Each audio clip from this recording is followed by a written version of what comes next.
I've been delivering real results in fiscally responsible ways.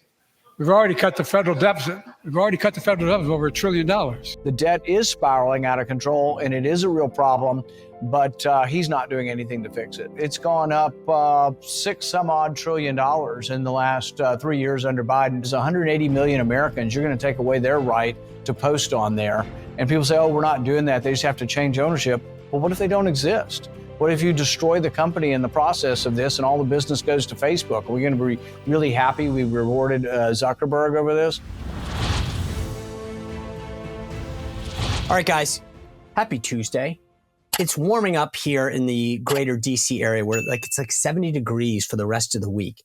I think spring is upon us, but always know that I think there's going to be one more little trick. It's going to get cold for like 3 or 4 days to make you keep those sweaters out, and then it gets cold. But cherry blossom season is upon us. The tourists are in town. And guess what? President Biden sent his budget up to the Hill yesterday. Very late, by the way. He keeps talking about how it's great. It's going to cut the deficit. And remember, that's not really true. Of course, we don't fact check him. It was a fiery speech. Remember, fiery speech. It's going to be interesting how Republicans use this budget and juxtapose it with their own. Remember, they're still actually trying to pass last year's bills as they deal with the next year. Yeah, that's where we're at. TikTok, as I said, is now firing back that vote 50-0 in the House Energy and Commerce Committee. It's advancing to the floor for a vote tomorrow. It's expected to pass the House. Now, remember, it's not a ban. What it says is that ByteDance, the parent of TikTok, has to sell off and make it U.S. owned. The interesting thing is TikTok is going full out.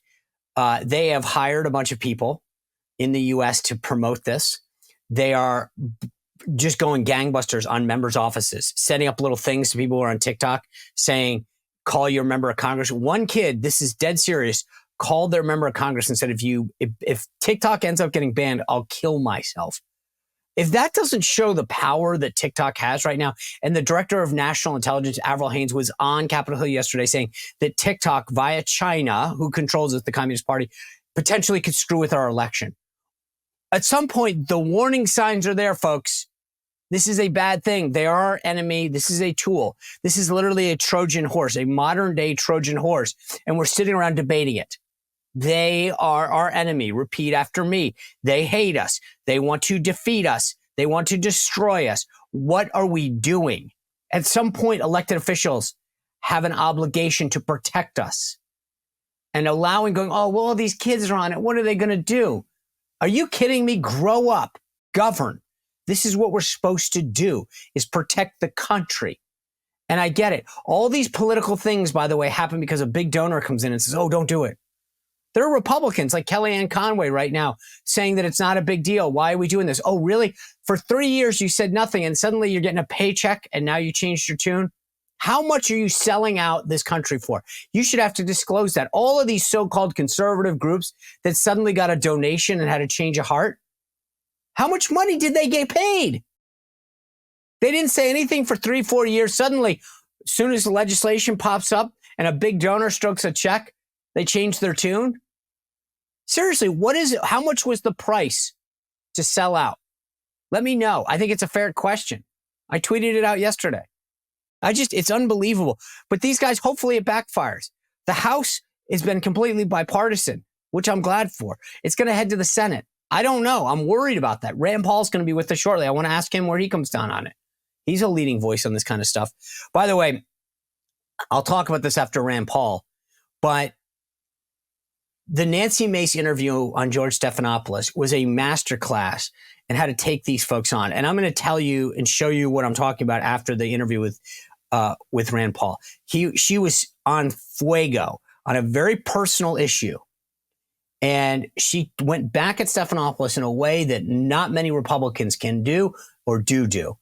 And she deserves a big clap because she got hooked into this interview. I'll tell you about it afterwards. And she came out on the spot, no talking points, and took it to him. I'm excited to show you this. But I do want to get to this interview with Rand Paul. I want to talk about debt, deficits, where we are as a party that used to care about this stuff.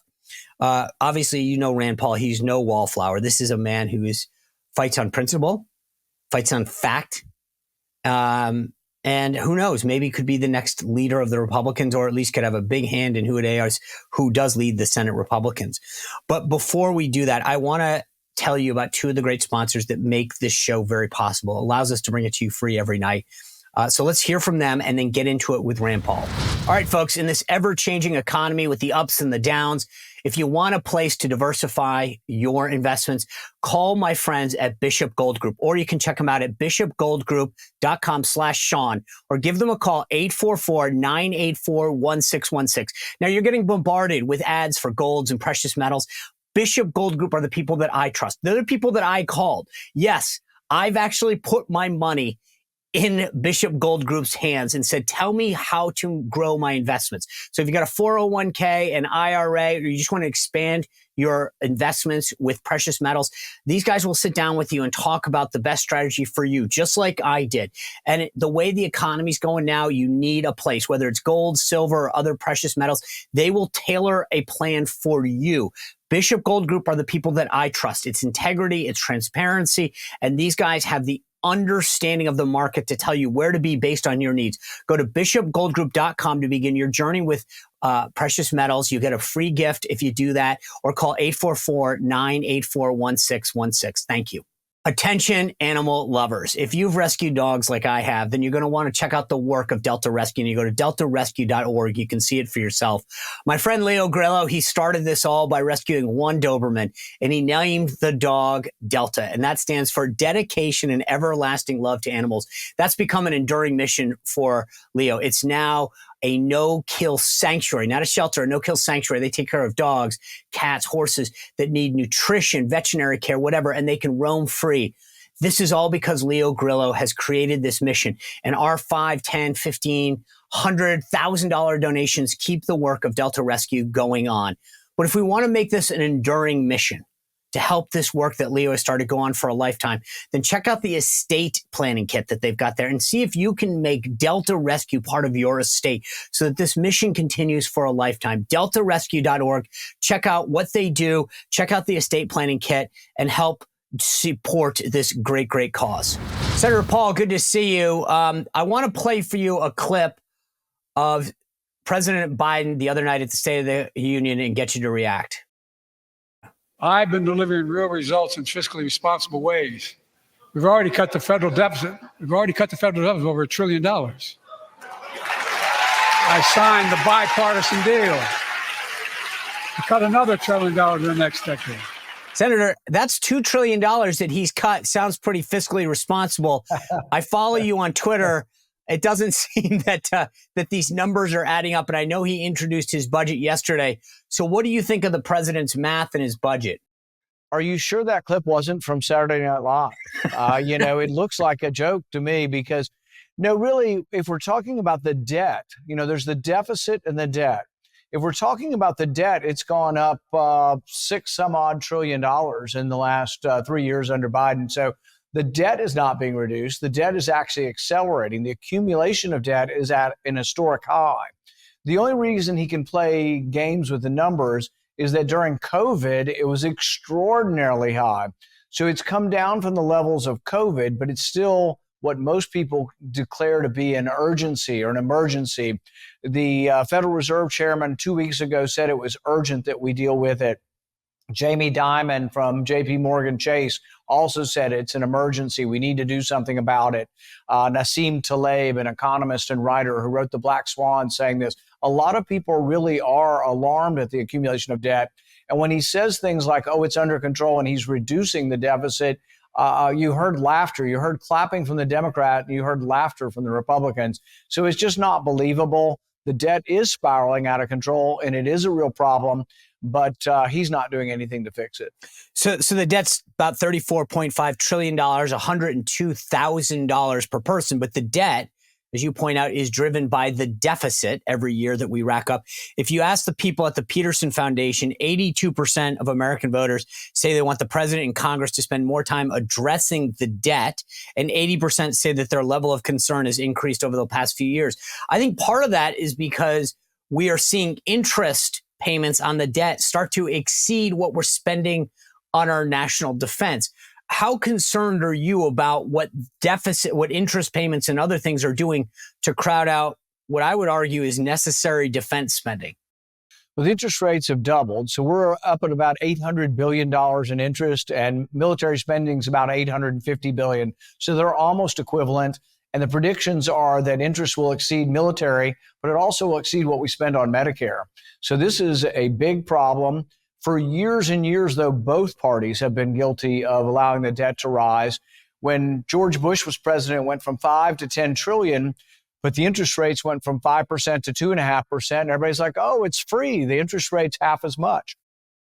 But suppressing the interest rates led to the housing bust in 2007, 2008. So there are problems you get from this. And this is where we are now. Now we're up to, so we were at 10 trillion at the end of George W. Bush. We're now at 34 trillion. But both parties are guilty of this. The Republicans, I think, need to understand we can't have unlimited military spending, and the Democrats need to understand we can't have unlimited welfare spending. Right now, the compromise is the opposite.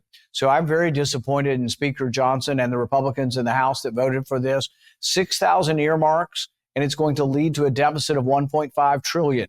Same thing in the Senate. The only way it passes the Senate is with all Democrats and 15 big government Republicans. So this is a real problem, and this is Republicans not sticking together, Republicans not being hardcore enough, and essentially the power of the purse has been abdicated. Speaker Johnson's thrown in the towel, and he's basically doing no better than what McCarthy was doing. In fact, this deal is worse than McCarthy's debt deal because the spending caps were exceeded.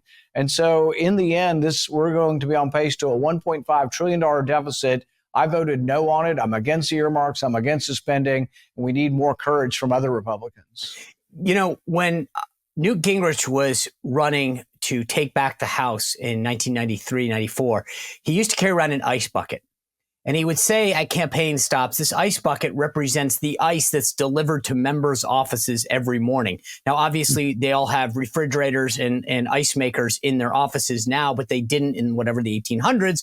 Those patronage jobs continued. And Newt's point was, this is an example of the waste that exists in Washington. And I will root out this waste because I value your hard-earned tax dollars. I've asked this of Kevin McCarthy when he rolled out the Commitment to America. Why aren't we at least going after the low-hanging fruit? Why aren't we? I never hear. I know you put out a report every year. Your background was with supporting taxpayers in Kentucky. Like, where is that old school Republican spirit of rooting out government waste, of endless of bad spending? It's almost like people are like, it's too much now. It's only a few million here and a couple billion there. I don't get the sense that Republicans even want to get rid of the low-hanging fruit. Well, I'll give you an example. A lot of the waste comes from the National Science Foundation. William Proxmire was a conservative Democrat back when there used to be conservative Democrats. He used to do the Golden Fleece Award. Yep. And he said one of his favorites was for a $25,000 study to study whether sunfish were more aggressive when they drank tequila or when they drank gin. So they fed gin and tequila to sunfish to see how aggressive they were and see if one was worse than the other. And the National Science Foundation, I've been complaining about it for years, but you know what Republicans did about a year ago? Republicans and Democrats, the big government Republicans, they doubled the size of the National Science Foundation.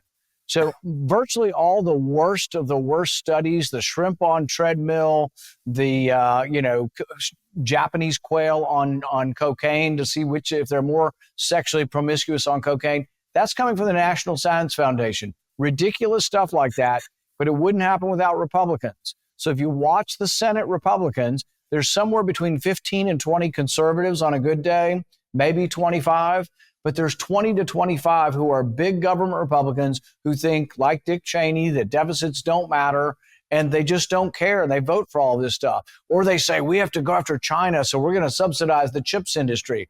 Do you realize companies like NVIDIA are trillion-dollar companies? I'm all for them. They sell something good, they make money. I'm all for people making money. But why would we give trillion-dollar companies subsidies? You know, it's just ridiculous. But in doing so, they said, we have to subsidize the National Science Foundation. That's how we're going to have research that combats with China. Well, that's socialized study of science, and that's what the Chinese do. We're going to emulate the Chinese and defeat the Chinese by acting like the Chinese. Terrible idea, but the waste goes on and on and on. So as somebody who believes in smaller government as you do, and you've championed, should I lose hope? I mean, if there's 15 of you, and I can probably name 14 of them off the top of my head, is all hope lost, or is there a way forward, or how do we regain our footing to I mean, look at that poll from Peterson. 82% of voters say they want the president and Congress to spend more time addressing debt. I get it, not sexy, and no one comes home and says, you reelect me, I cut the deficit. But what do we need to do to reclaim that mantle and get more people that expose this like you are? Get involved in the Republican primary. There are no Democrats that care about the deficit. So if you're going to vote for them, you don't care about the deficit either. Among the Republicans, everyone goes home and says they care about the deficit. Everybody says they're for limited constitutional government and balanced budgets, but they're not. Look at their voting records. Last week we voted, and about 15 to 20 Republicans voted for 6,000 earmarks. You know, the earmarks include one of the earmarks was for $1 million for a sex club in Philadelphia having group sex in a public place. That was one of the earmarks. Now they got embarrassed in the end and they removed it, but it was millions of dollars of bike paths that should be funded locally. Boardwalks in New Jersey, all kinds of things that are really local projects and shouldn't be in there. This is what the earmarks. The Republicans voted to ban earmarks. We were against earmarks for almost a decade. Now they've come back. But unless voters punish these people for voting for earmarks and get rid of them in the next election and put forward primary opponents, they'll keep doing it. But I think very few people know how people voted. So one thing you guys could do is put up a list of who voted for the earmarks last week. We're going to have another vote next week. There'll probably be another 6,000 earmarks and more deficit spending. Put up who votes for these on the Republican side and let the Republicans in those states take care of these people. You know, it's funny, that sex club thing that you brought up in Philadelphia, the two Democratic senators from Pennsylvania, when asked about it afterwards, said that they weren't aware of the behavior, et cetera, et cetera. And I'm thinking, but my point was, but you supported spending taxpayer money, and then through a bunch of investigative work that people online and others did, it exposed it. And they were like, yeah, we didn't know. And I kept thinking to myself, isn't that the bigger issue here? The fact that you supported all of this spending without, now whether they did or didn't, that's a whole separate issue. Well, the question is, does the government have a role in having heterosexual clubs or homosexual clubs? The government's got no role in that. Whatever happened to parks for everybody, you know? Can we not say the government can do a few things and it would be like something that everybody can use? And I made this debate on the House floor. Spending is allowed to be, and taxation and spending are only allowed for the general welfare. You know, some sex club for homosexuals in Philadelphia is not for everyone. It's for a very specific group. And there are legal reasons why, you know, it used to be forbidden. You could have sex in public. I think it still is in some states forbidden. But the thing is that that's not for everyone. The same way a bike path in Rhode Island is not for everyone. I'm for bike paths. You want to tax me locally in Bowling Green? I'll vote for bike paths. I like bike paths, and I ride my bike on some of our nice bike paths in Bowling Green. But the reason you fund them locally is in Bowling Green, Kentucky, we only have a finite amount of money in our city budget, and we have to decide what we spend it on. In Washington, it's infinite because we just print it up, but that causes inflation. But that's why it shouldn't be here. But why are the bike paths coming to Washington? Because we just print up the money for them. It's free money. We bought like an air conditioning unit for some opera house in Charleston, West Virginia. An air conditioning unit. What in the world is the federal government doing that? It's free money. So everybody puts their pork in there, and that's what earmarks are, is pork. And all of these Republicans should be called out, listed by name. They are the earmark club. They are the pork barrel club. And all the Democrats are in it. Don't get me wrong. Every Democrat votes for the pork, but we have about 15 to 20 in the Senate, and there's probably 100 in the House that voted for this. Just for the record, though, the bike path in the East Bay section of Rhode Island from like Barrington through Bristol is very nice, and it already exists, so you don't need to worry about that. I will say, you talk about what's needed. I think what's needed is leadership. You ran a poll on X. You got 178,000+ people that voted, and 97% said Rand Paul should be in leadership. Are you going to do it? Well, if we can change the rules and that the people voting for leadership would be on my Twitter feed, yes, I think I've got a great chance. The problem is the numbers here. There will be an opponent. It's probably not going to be me, but there's going to be a conservative who runs. We already know that two of the establishment folks are running. John Thune and John Cornyn are longtime McConnell apparatchiks. They are, in the clone of the McConnell mold, and they will run. They're already saying they're running. It could be one of them, but I'm hoping there'll also be a conservative run who's against earmarks, against these budgets, against the spending, and really thinks that we have problems to fix here at home before we shovel more money to Ukraine. I'm really not for a leader that believes in Ukraine first. We've got a border problem here at home. We've got, look at this thug that came in and murdered Laken Riley. I mean, we've got to do something about our border before we start shipping money over to take care of somebody else's border. And both Cornyn and Thune have been advocates, like McConnell, of sending money to Ukraine. I'm not for that, and I don't want a leader who believes in Ukraine first, America last. All right, I got two more questions. I know your time is tight. On Ukraine, real quick, one of the ideas that was floated wasn't sending more money over there, but actually doing what we're doing, sending aid in the form of a loan. Would a loan be more acceptable to you because it's helping them, but ensuring that American taxpayers get paid back? Less bad, but loans don't get paid back either. I mean, look at the IMF loans that went to the third world and to Latin America. Most of them are forgiven. And what ends up happening is we loan them more money to pay the interest on it. Ukraine is devastated. And I'm sorry for Ukraine. I mean, Ukraine's the aggrieved party. I wish them victory. The longer the war goes on, the more destruction that happens to the country, though. And they can't push Russia out, and Russia can't conquer them. So ultimately, there's going to have to be a negotiated peace. But I don't think there's enough money in the whole world. I mean, it's going to take a decade to repair Ukraine, and somebody should help them, but it probably should be the people who live next to them, their trading partners in Europe and the European countries. Do you know that over half of Europe balances their budget each year? They're much more fiscally sound than we are. Even the big socialist governments of Europe actually balance their budget each year. It's a disgrace what we're doing to our country and to our dollar. Yeah. All right, last thing I want to ask you. I've read all of your positions that I can find, I think, on TikTok. I understand your concerns about the First Amendment and competition. The problem I have is this. The DNI, the Director of National Intelligence, says that TikTok poses a national security threat to the United States. It will interfere in our elections. It is owned by the Chinese government. I'm all for competition. I'm all for free speech. I just don't believe you give your enemies a foothold into your camp.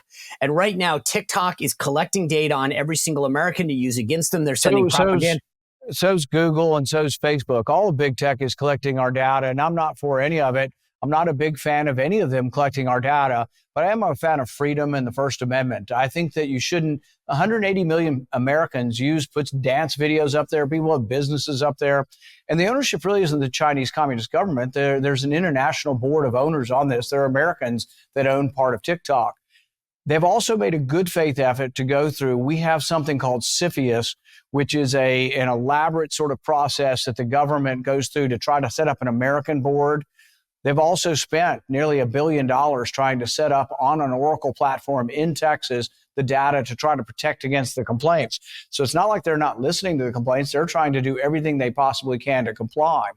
But look at it this way. If we're going to ban ownership and we're going to say this company can't exist, what if you invest with a company in Saudi Arabia? I'm not a big fan of the Saudis. They chopped up a journalist and threw his body parts out in the forest in Turkey. And so should we ban I'm not saying you, but a person doing business with Saudi Arabia because they do this? Much of the Middle East will kill homosexuals, and it's a death penalty for homosexuality. That's something that we don't agree with. They treat women like shit. Are we going to end up having bans on doing business with those people? How about the Vietnamese? They're a bunch of commies too. Are we going to say you can't do business with the Vietnamese? So there is no end to bad people out there. And I think we're headed towards economic isolationism. I've got no love for the Chinese government. I think that the virus came out of Wuhan. I think not one penny should go to them. We shouldn't help them in any way. But I'm not for an embargo of China, and I'm not for banning. You also have to think of the Americans involved with this. There's international investors and Americans that are not Chinese in this. You're going to take their property without due process. Because if you tell me I have to sell something, let's say I have to sell something in 1 month, what do you think the value happens on day 30 of that, or day 29 of that? You basically steal all the value, and it would go for a yard sale. And I just don't think that's right. And the same sort of anger people have towards TikTok, I've got towards Facebook and YouTube. but I'm consistent in the sense that I've never asked for breaking up Google. I've never asked for breaking up Facebook, and I've never asked to force them to take my stuff. Right. People need to realize also that TikTok is banned in China. So we're going to somehow protect ourselves from China by doing exactly what China's doing. China doesn't like TikTok. TikTok's got a lot of criticism on it of China. That's why they're banned in China. I just don't like bans. I don't like taking people's property. There's the Fifth Amendment protections to taking people's property. But ultimately, the strongest argument is 180 million Americans, you're going to take away their right to post on there. And people say, oh, we're not doing that. They just have to change ownership. Well, what if they don't exist? What if you destroy the company in the process of this and all the business goes to Facebook? Are we going to be really happy we rewarded Zuckerberg over this? So, no, I couldn't be more opposed to this ban. I may be in the minority, but I'll continue to fight against it. Okay. I'll always respect your consistency and your principle. Senator Rand Paul, thanks for being with us. Thank you. When things go south, are you going to be ready? Ready for that crisis when power goes out? Think about it. With all of the natural disasters that are occurring, attacks on our power grid, will you be ready? I will be. I have a Patriot Power Generator 2000X in my home. If the power goes out, I will be ready to power my fridge, our tablets for our kids, their computers, televisions, radios, whatever it needs, our phones. All of that can be taken care of through the Patriot Power Generator 2000X. The best part about the Patriot Power Generator 2000X is that it's powered through solar power. You get 2 free solar panels that come with it to power it. So you've got no gas. You don't have to worry about fumes or noise. You can bring it into your house. You can travel with it. No matter what, you, your family, your loved ones will be taken care of in times of crisis. It can even power your fridge. The best part, as I said, is that you don't need to worry about going and getting gas and refilling it. The solar panels that come free with it will be your saving grace. Go to 4patriots.com/Spicer, 4patriots.com/Spicer to get your Patriot Power Generator 2000X and be ready in a time of crisis. All right. I hope you enjoyed the conversation with Rand. I will say this. I've been in politics 30 years. I don't look at. Rand Paul comes at issues consistently and on principle. And I love at the end, he said, I might be in the minority, but I'm going to tell you what I think. And I respect that. He does. He is not he actually stands up for principle. His votes show it. He'll bring the Senate to a halt. You may not always agree with him, and I don't always agree with him, but he fights on principle. And I love that. Because too many of these guys sell out. And we're seeing that with the TikTok stuff, as I said at the beginning. How much does it cost for you to flip your position, to sell out your country, to sell out the national security of this country? Because that's what you're doing if you're lobbying for TikTok right now. If you're out there promoting it, you're not supporting this country. You may not agree with me on this, but I think when every single national intelligence person tells us that this is a threat, this is what they're doing. When you watch what they're doing to our kids and we're not willing to stand up. Rand Paul's right. China bans this, for God's sakes. Why are we not doing that? We're literally watching this happen in real time, watching the fire get lit. And we're standing around going, I don't know, maybe we shouldn't call the fire department. I don't know. Let's debate it.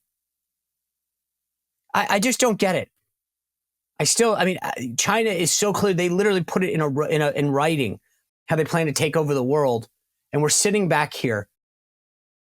Oh, let's have a conversation with them. Let's meet again and have a strategic dialogue. Are you kidding? What is wrong with us? I just don't get it. They didn't hold back when they did. I mean, the ByteDance and these guys at TikTok are coming full on for Congress. They're flooding their offices. They're using every tactic they can, and they're throwing money. Watch these guys sell out. It's unbelievable. I appreciated also his comments on the budget. This is something that used to be a source of pride for Republicans. Cutting this, cutting that. We're passing nightclubs now, and they're all buying into it. Why aren't they exposing it? I just don't get this.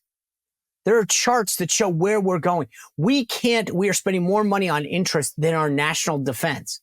That's another area I disagree with Rand on. I do think that we should make DOD go through a budget, but protecting our country should be the greatest thing. We have shortfalls in all of the services and personnel. Our ships are outdated. Our planes are outdated. We need better equipment. Our munitions are depleted, partly because we're sending them off to Ukraine and other places. I mean, we are not ready right now, folks. That's a reality. But budgets are about priorities. And I look at what's happening right now, the waste that goes on. President Trump brought up entitlements yesterday on the CNBC interview that he did. And he said, there's a lot of things that you can do. And there are, without cutting, as Biden said. It's not all about cutting. It's about just basic reforms that are not happening. And we can do those, and we can look through the rest of the budget. But we're not even trying anymore. It's literally like they gave up. I agree with him that we should be holding these Republicans responsible. If you don't fight for smaller government and cutting out waste, then why are you even a Republican? Do you just look better with an R on your shoulder? I don't know. It's in my opinion, pretty pathetic. All right, I told you at the beginning, I want to get to this Nancy Mace thing. So let me set it up for you. Nancy Mace gets asked, as a Trump supporter, to appear on ABC's Sunday show this week with George Stephanopoulos. I texted back and forth with Nancy about this. She was invited to come on as basically a Trump surrogate. Hey, we're going to have a Biden person, as they always do. Actually, they probably have 10 Biden people. And then we want to have a Trump person on to talk about, okay. And she says, sure, I'll go on. Trump just won the South Carolina primary. She was supportive of him in South Carolina. He just endorsed her.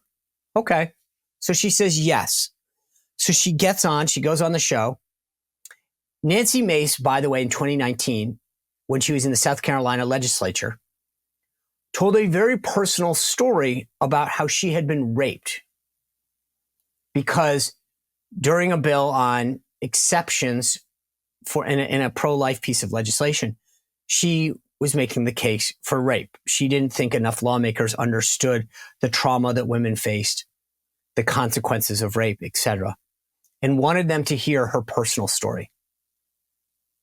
So she told it on the floor of the South Carolina legislature and explained to them how difficult it is for women to come forward and tell their story, because it's so difficult to be believed. It's so often that they are shamed.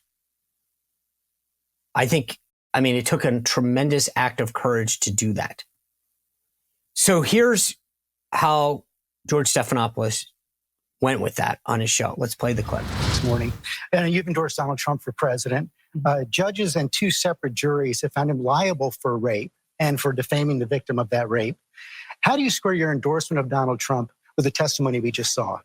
Well, I will tell you, I was raped at the age of 16. And any rape victim will tell you, I've lived for 30 years with an incredible amount of shame over being raped. I didn't come forward because of that judgment and shame that I felt. And it's a shame that you will never feel, George. And I'm not going to sit here on your show and be asked a question meant to shame me about another potential rape victim. I'm not going to do that. It's actually not about shaming you. It's a question about Donald Trump. No, you are shaming me. You've endorsed Donald Trump for president. Right. Donald Trump has been found liable for rape by a jury. Donald Trump has been found liable for defaming the victim of that rape by a jury. It's been affirmed by a judge. It was not a criminal court case, number one. Number two, I live with shame. And you're asking me a question about my political choices, trying to shame me as a rape victim. And I find it disgusting. And quite frankly, E. Jean Carroll's comments when she did get the judgment, joking about what she was going to buy, it makes it harder for women to come forward when they make a mockery out of rape, when they joke about it. Doesn't it make it harder for women to come forward when they... It makes it harder when other women joke about it, and she's joked about it. I find it offensive. And I also find it offensive that you're trying to shame me with this question. I'm not trying to shame you. Are. In fact, I have dealt with this for 30 years. You know how hard it was to tell my story 5 years ago when they were doing a fetal heartbeat bill and there were no exceptions for rape, incest, rape or incest in there? I had to tell my story because no other woman was coming forward. No rape victims were represented. And you're trying to shame me this morning. I'm just asking. And I find it offensive. And this is why women won't come forward. Women won't come forward because they're defamed by those who perpetrate rape. They are judged and they're shamed. And you're trying to shame me this morning. I think it's disgusting. I'm not shaming you at all. I've told my story. It took me 25 years to tell my story. I was judged for it. I still get judged for it today. I'm asking you a very simple question. You've heard the definition or the term mansplaining before. How dare George Stephanopoulos? Women don't come forward because he's telling her why they don't come forward. What? I am blown away at the lack of coverage of this interview. They covered for him. He mansplained to her what it was like to be raped, why women don't come forward. You don't know, Nancy Mace. You, who came forward telling your tragic personal story about being raped at 16, you don't know. I'll tell you why women don't come forward. You just listen to me because I know why women don't come forward, not you, a woman who's been raped. Are you kidding me? Now, I have spent years prepping people for interviews, being interviewed. That was a masterclass, what Nancy Mace put on. Now, remember the context that I told you about the interview. She was asked to come on as a surrogate. Tell us why Trump's winning or losing or what you think of it. And he wanted to play that gotcha moment. Prior to that coming on, he played her in the South Carolina legislature coming forward. They made this entire segment about her personal rape story. That's why they had her on. But they didn't want to tell her that. They wanted to shock her and make her kind of, gotcha. That was their gotcha moment. You've been raped. He's been accused of rape. But you notice in the first part of George's thing that he says, a jury has found him guilty. She pointed this out. And I'm not undermining, believe me, I don't seek to undermine the charges, but it was a civil judgment. It's not a criminal court that was done that. And then he was found guilty of defaming her. Okay. Again, not minimizing any of these charges, but Stephanopoulos is trying to make it seem like somehow Donald Trump, he did what they always try to get everyone else on. He wasn't honest about this. He made it seem like a jury has found him guilty. It was a civil, which is a very different legal standard that you find somebody guilty of in terms of the award they get, the dollars that they get. Nancy Mace explained that in that clip. Then she also explained why she had a problem with E. Jean Carroll's response because she had been laughing about it. She had been talking about how she was going to spend all this money that Nancy Mace said probably makes it more difficult for other women to come forward because, gosh, she's mocking this experience that's so personal and tragic.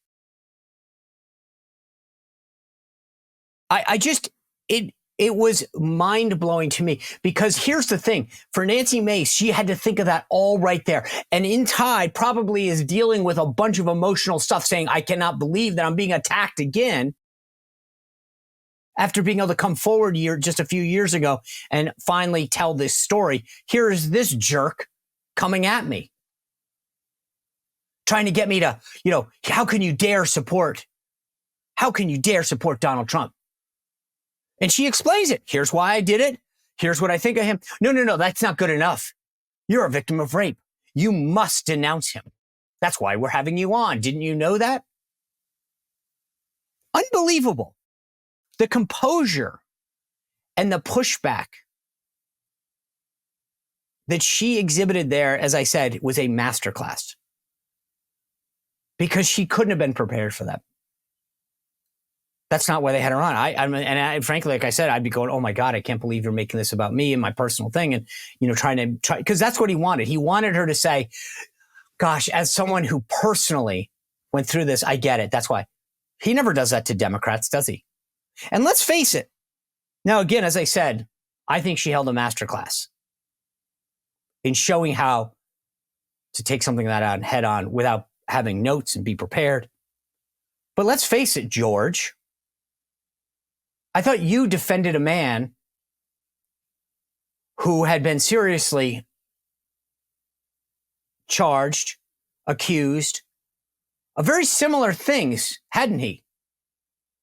Kathleen Willey, et cetera, et cetera, et cetera. And then engaging in a sexual act within the Oval Office with an intern. And you want to judge somebody else? Are you kidding me? You were the guy who defended that. You were the guy who probably helped write talking points when Hillary Clinton went out and went after all those women. And you want to shame Nancy Mace? That's his old boss. Okay? That's his old boss. That's who he is. So it would have, in retrospect, if you were ready to have that debate, go in and go, really, you want to ask me that question? Here's what you did as a person. Here's who you defended. But then let's also talk about the current president. He has been accused by a woman named Tara Reid of inappropriately engaging in some sexually inappropriate behavior. Okay. Why hasn't he ever asked a Democrat? Okay, now she didn't sue him in a civil court. He has no criminal judgment against him. Neither does Donald Trump. It's amazing how these guys are so one-sided, isn't it? I think lesser people would have gotten crushed in that interview because that's what they wanted. That was a setup from the jump. But Nancy Mace held her own, and not just held her own, because that doesn't do it full justice. She crushed him. And what was the media response? Oh, nothing. Nancy Mace it's fiery, probably. A fiery exchange, a heated exchange. A man told a woman why women don't come forward with respect to rape. A woman who came forward painfully with her own rape story. And George Stephanopoulos is going to mansplain that to her. And no one else. Where are all the women's groups? Where are all the feminists that say, how dare you tell a woman what she feels and why she should come forward? I'm sorry, is he some expert in this? What gives him the right to tell her why women come forward? A woman who he literally just played her story, had her tell it again, explain how difficult it was. It's amazing what the left will overlook, isn't it? And yet that is our media over and over again on issue after issue after issue. And as we get ready for this election, that's what we are going to face. Every single day, an issue after issue. They went after Katie Britt, right? We talked about this yesterday. All of the inconsistencies in the story that she told. Here's Biden. I cut the deficit $1 trillion. I did this. I did that. How many fact checks did they do on his State of the Union speech? None. Most of these guys claim that they retired. They don't fact check anymore because they don't need to anymore. Donald Trump's not in office. Joe Biden got into politics. His first run for president was undermined by him plagiarizing. We call it gaffes now. That's different. He doesn't lie. He just is a gaffe machine.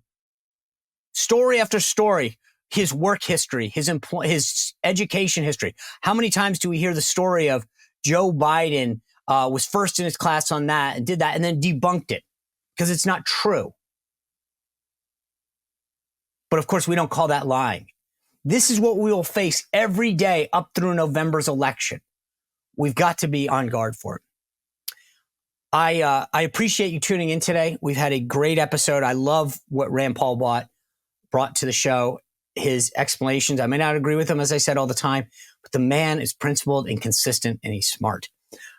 We've got a great show the rest of the week. Cassidy Hutchinson's testimony from the January 6th committee, that's being called into question now. A lot more fallout from the border illegal issue on all these newcomers. So continue to subscribe. Apple, YouTube, Rumble. Join us. I'll live chat you, you can super chat with us on the premiere at 6 o'clock when it streams. We'll see you back here tomorrow on the Sean Spicer Show. Thanks for being with us. Well, if you enjoyed this content, make sure to like this video, subscribe, and click the notification bell to get more.